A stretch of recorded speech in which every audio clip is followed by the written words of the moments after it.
Goodly? Chris right here. Other side. You know, I feel like you and Terrance have kind of been tied to each other for a few years now, so I guess how does it feel to be finally a few days away from actually getting to enter the octagon with him? Yeah, it's kind of like that girlfriend that never went away, just like eventually we're getting it, we're going to get the fight, and looking forward to putting on a great performance. Did you think you would eventually actually did you think you would actually get to fight Terrance? Because at the time it made sense, but then, maybe your careers went in different directions for a bit. Is this a fight you wanted, or is it just, at the time it presented itself and that was just for the fight in front of me? Yeah, it's definitely the fight I wanted, to make good fights, you need a good dance partner, and Terrance is that. So, it's like the UFC is such a big machine, you just don't know what they're going to pull out the bag. And, I was calling for this fight to my manager quite frequently, so I'm just super excited to now show the world. And when you guys were first tied together, I remember he called you out at like a media day or a media scrum, and then you kind of clapped back at him on Instagram. Was there any actual bad blood, or was that just selling the fight, and at this point it's just your job and you're going to fight each other? Oh, it's definitely not bad blood. There'll be bad blood on Saturday night, I can tell you that. There's no friends in this game, and I'm sure he knows that. I'm going to go out there and try and kill him on Saturday night. And we spoke a little bit over social media, and years ago I remember he messaged me when we were first scheduled to fight, and he said, he's like, I'm looking forward to compete against you. And I'm thinking to myself, I'm like, we're not going to be competing, we're going to be fighting. So just remember that. And I feel like everyone knows what Terrance is going to try to do in there. He's going to try to get you out of there in round one.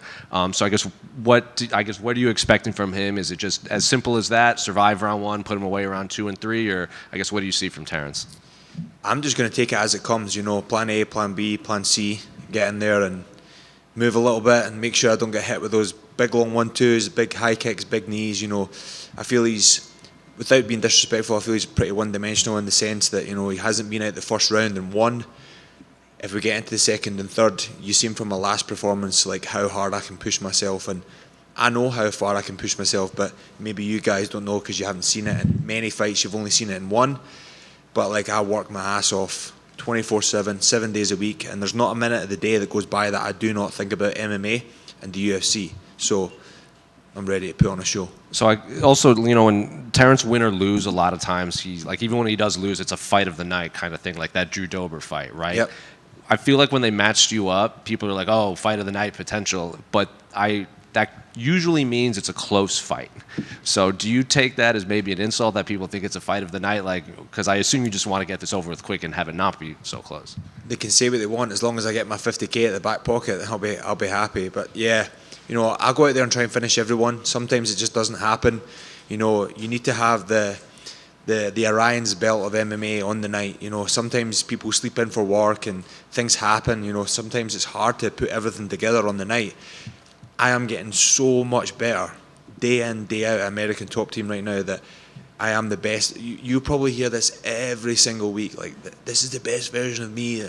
I can wholeheartedly say that I am getting better every camp, and this is the best version of me. So I have no excuses when it comes Saturday night. I can't come and say, oh, I was injured, or that doesn't happen with me. I go out there, put on a performance, and go home and see my family. So there's no excuses. This is the best camp I've ever had.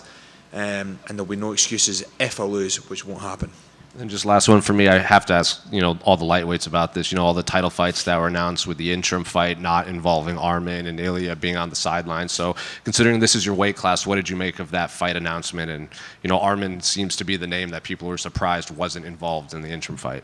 Honestly, I really couldn't give a fuck about it all. It's just, these names are above me right now. I'm so far away from that right now that I don't even think about it.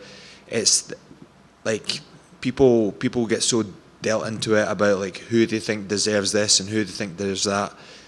Dana White, the UFC, Sean Shelby, Mike, all these sorts of people, Hunter, they decide. It's not everybody else's job. And the thing is as well, there's a bigger narrative around that as well, because Paddy and Justin fighting, and then people are talking about that. It's big news.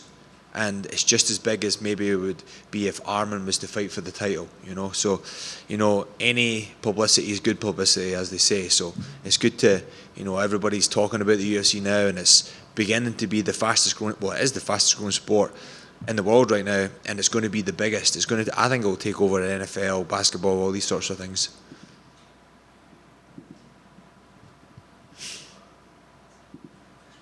Done?